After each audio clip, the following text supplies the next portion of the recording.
दोस्तों, डीएम साहिबा अपनी सरकारी गाड़ी में बैठकर एक मीटिंग को अटेंड करने के लिए जा रही थी। कुछ दूर गाड़ी चलने के बाद एक सुनसान इलाके में गाड़ी का टायर पंचर हो जाता है। तो ड्राइवर गाड़ी से नीचे उतरता है और डिक्की खोलता है स्टेपनी को निकालने के लिए, जिससे कि गाड़ी का टायर चेंज किया जा सके। लेकिन देखता है तो पता चलता है कि गाड़ी में तो स्टेपनी है ही नहीं। फिर ड्राइवर डीएम साहिबा से कहता है कि मैडम, गाड़ी में स्टेपनी नहीं है, उसके बिना टायर चेंज नहीं हो पाएगा।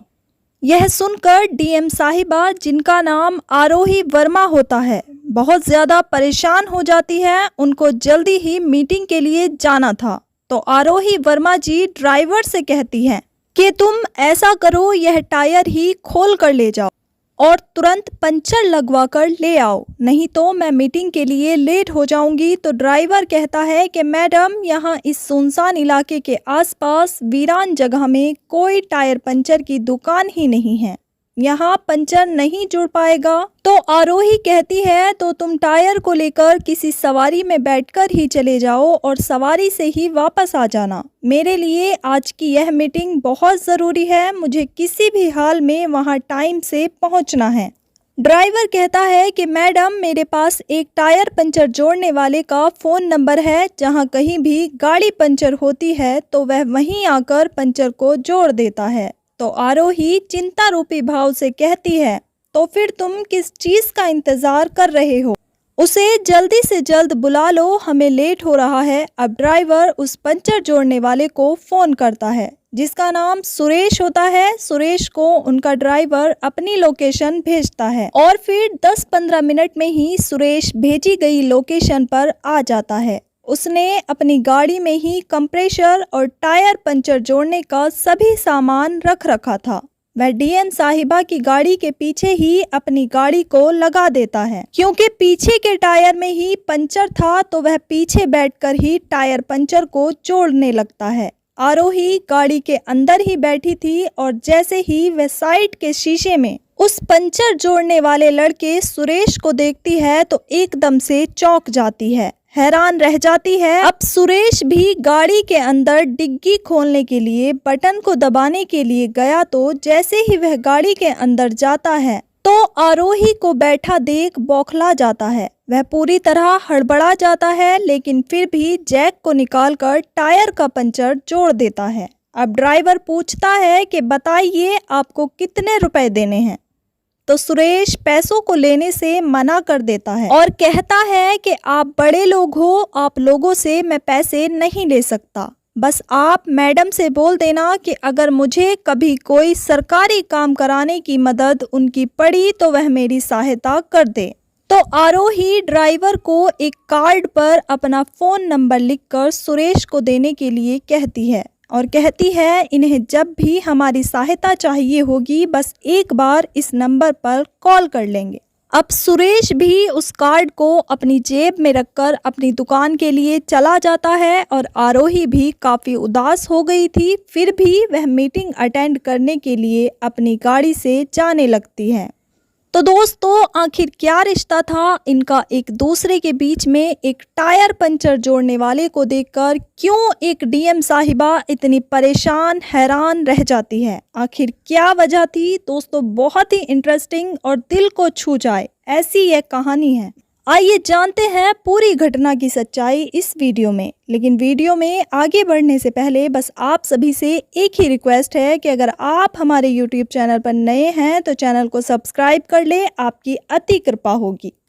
तो दोस्तों, एक सुरेश नाम का लड़का रहता है। सुरेश के परिवार में उसके माता पिता और एक छोटी बहन, यह सभी हंसी खुशी अपना जीवन बिता रहे थे। सभी कुछ बड़े अच्छे से चल रहा था। एक दिन इनकी रिश्तेदारी में एक शादी होती है। यह सभी शादी में जाते हैं। वहां जाकर देखते हैं कि चारों तरफ खुशियों का माहौल है।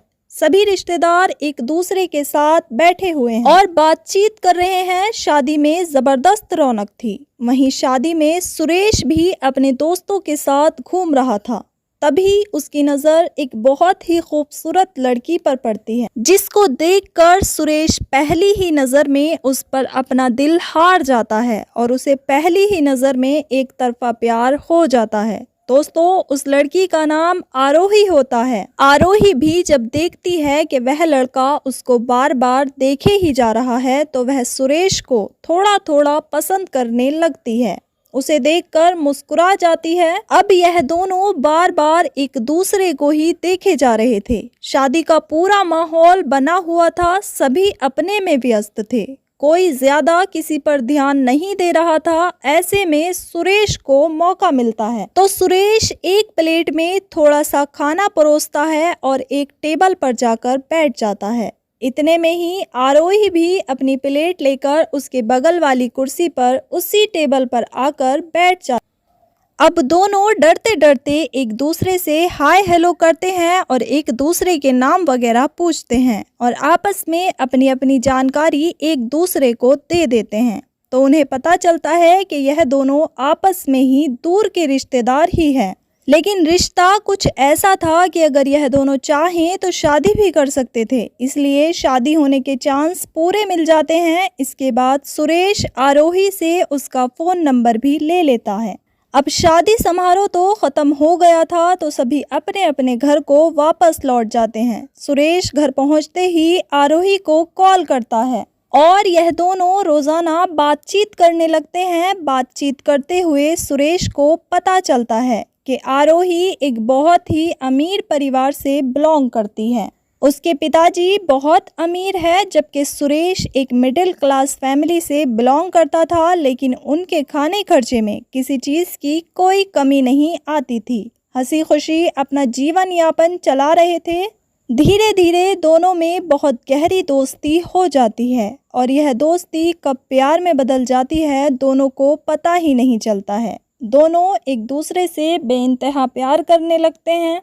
एक दिन आरोही कहती है कि सुरेश अब हमें शादी कर लेनी चाहिए। तो इस पर सुरेश कहता है कि देखो आरोही, तुम एक अमीर परिवार से हो और मैं एक बहुत गरीब परिवार से हूँ। क्या तुम्हारी फैमिली इस शादी के लिए मान जाएगी? मुझे तो नहीं लगता वह लोग कभी इस शादी के लिए राज़ी होंगे। तो आरोही भी कहती है कि हाँ, तुम सही कह रहे हो, मेरी फैमिली कभी भी इस शादी को एक्सेप्ट नहीं करेगी। दोनों को ही अपनी अपनी परेशानियों का पता था कि यह शादी राज़ी से मुमकिन नहीं है। इसके बाद सुरेश एक फ़ैसला लेता है और आरोही से कहता है कि क्यों ना हम किसी से बिना बताए ही शादी कर ले।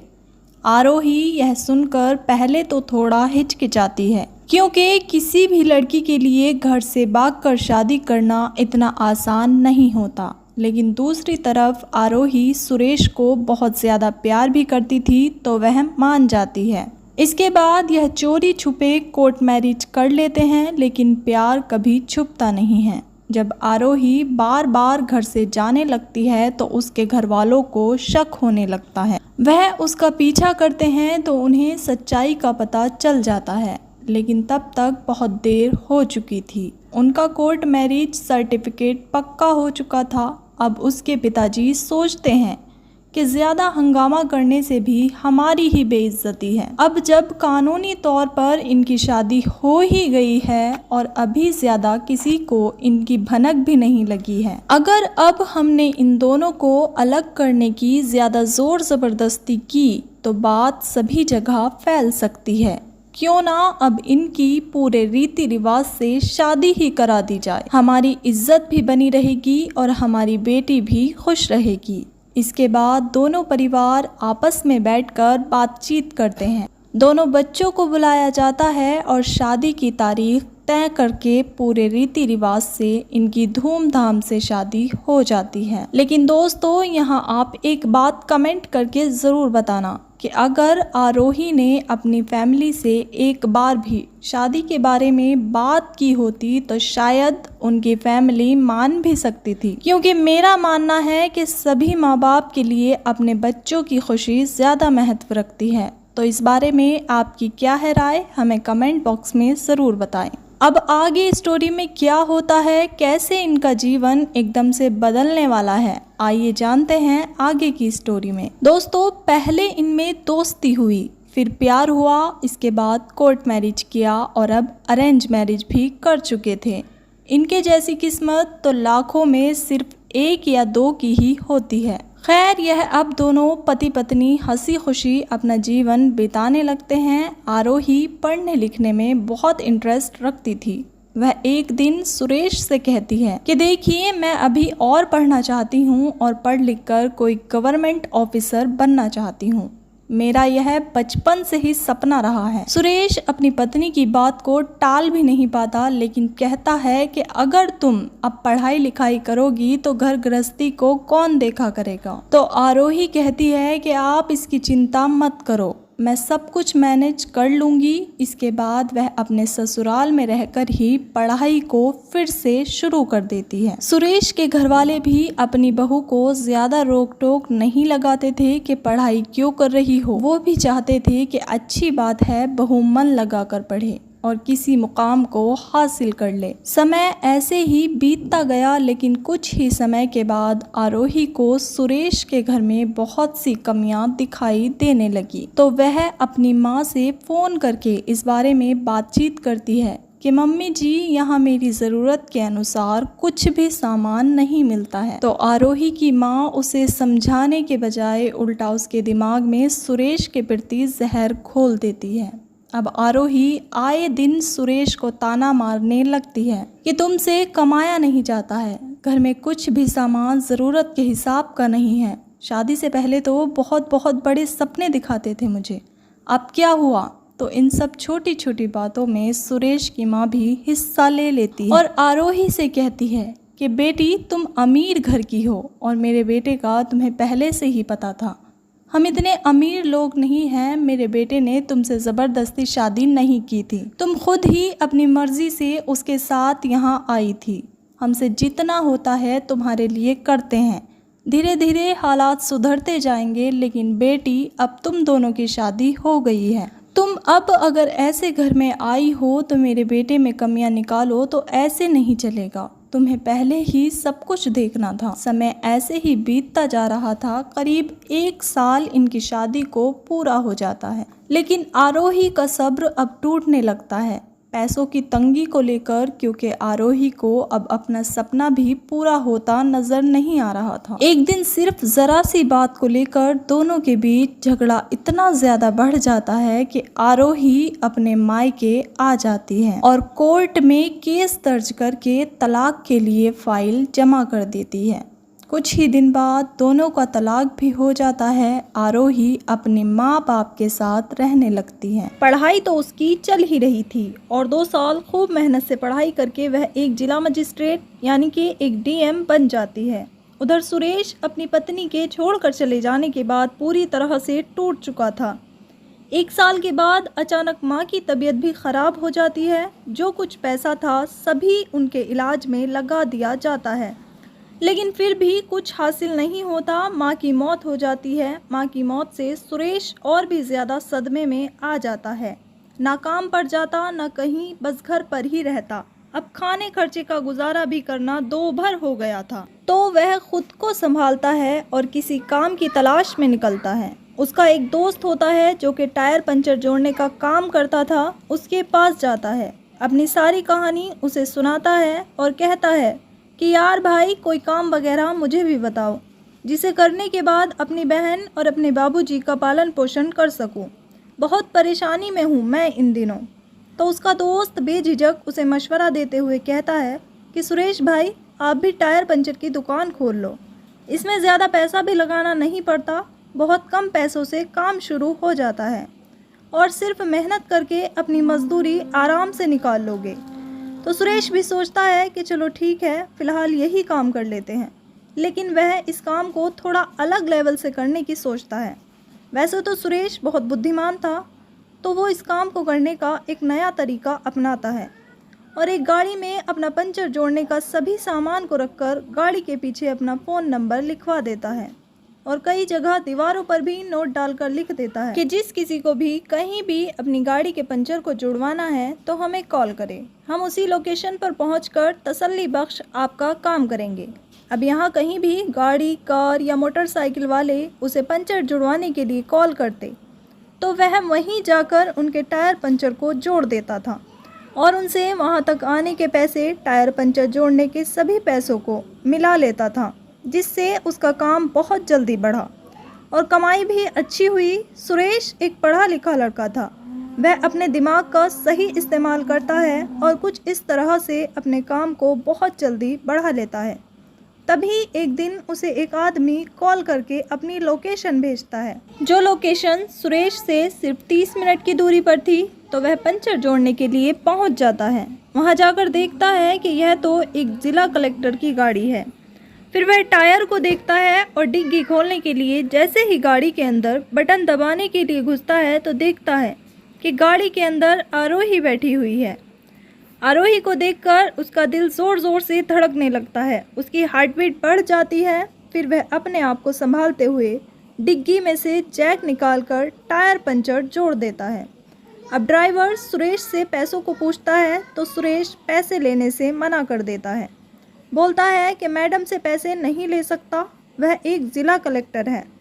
आप उनसे बोल देना, अगर मुझे कभी उनकी सहायता लेने की आवश्यकता पड़ी तो बस वह मेरी सहायता कर दे। यह सब बातें आरोही भी गाड़ी में बैठी सुन रही थी। वह अपने ड्राइवर को एक कार्ड पर अपना नंबर लिखकर सुरेश को देने को बोलती है कि इनको जब भी हमारी सहायता चाहिए होगी, बस एक बार इस नंबर पर कॉल कर लेंगे।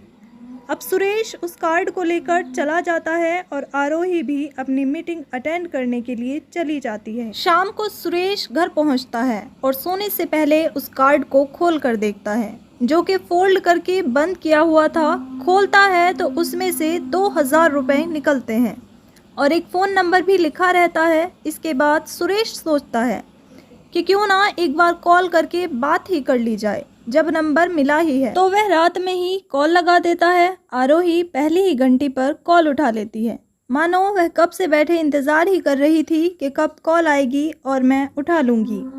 उसके बाद यह दोनों एक दूसरे के हालचाल लेते हैं। आरोही उससे बड़े ही प्यार से पूछती है कि सुरेश, ऐसा क्या हुआ जो तुम अब टायर पंचर जोड़ने लगे हो? तो सुरेश कहता है कि यह सब जानने के लिए तुम्हें मुझसे मिलने आना होगा। यह सब बातें फ़ोन पर नहीं हुआ करती। इसके बाद सुरेश भी उसकी ज़िंदगी के बारे में पूछता है, तो वो बताती है कि हाँ, मैंने भी पढ़ लिख कर इस मकाम को हासिल कर लिया था जिसकी मैं हमेशा तुमसे बात किया करती थी। और यह ऐसे ही 1 से 2 घंटा बात करते हैं और फिर सो जाते हैं।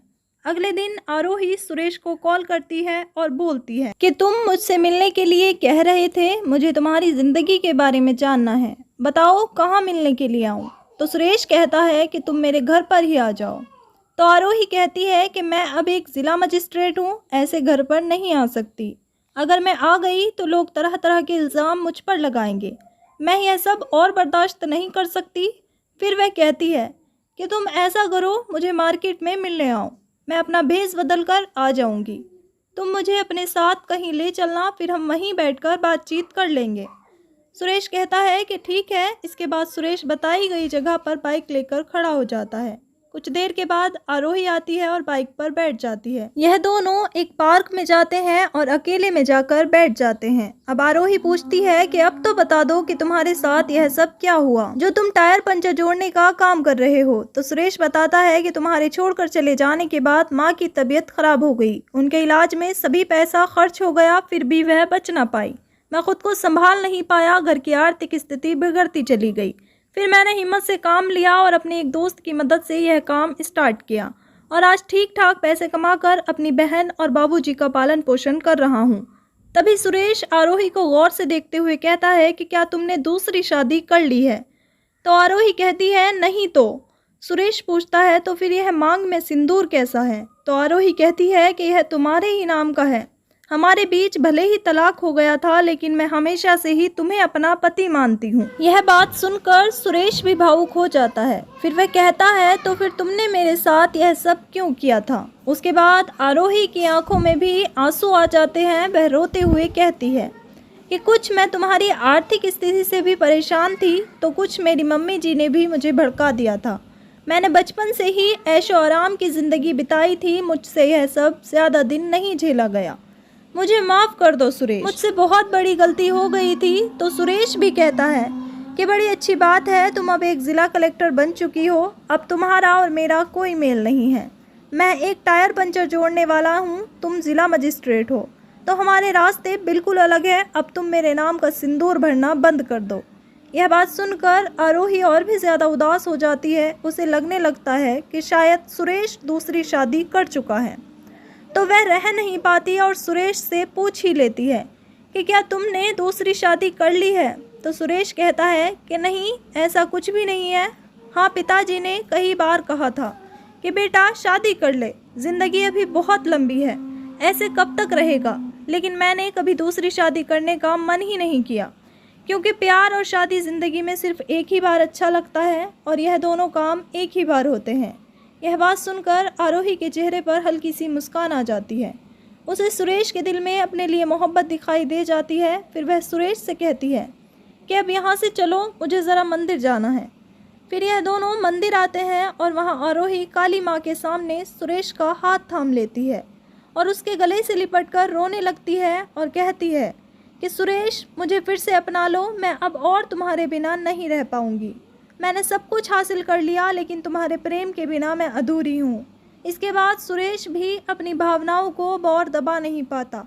वह आरोही के चले जाने के बाद हर रात उसे याद करके सोया करता था और वह भी नहीं चाहता था कि अब आरोही भी उससे अलग रहे या आरोही को वह मना कर दे। फिर से यह दोनों माँ काली के सामने एक दूसरे को वरमाला डाल देते हैं, फिर से अपने नए जीवन की शुरुआत करते हैं और खुशी खुशी अपने जीवन को बिताने लगते हैं।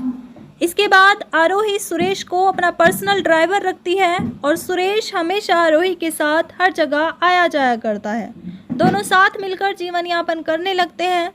तो दोस्तों, यह थी आज की कहानी। आपको कैसी लगी प्लीज़ कमेंट करके ज़रूर बताइए। आरोही के बारे में आपकी क्या राय है, कमेंट बॉक्स में 2 लाइन उनके लिए प्लीज़ ज़रूर लिखिए। दोस्तों, अगर आपको यह कहानी ज़रा भी पसंद आई हो तो प्लीज़ हमारे YouTube चैनल को सब्सक्राइब कर लीजिए और वीडियो को भी एक लाइक कर दीजिए। मिलते हैं फिर से एक नई इंटरेस्टिंग कहानी के साथ। तब तक के लिए जय हिंद, जय भारत।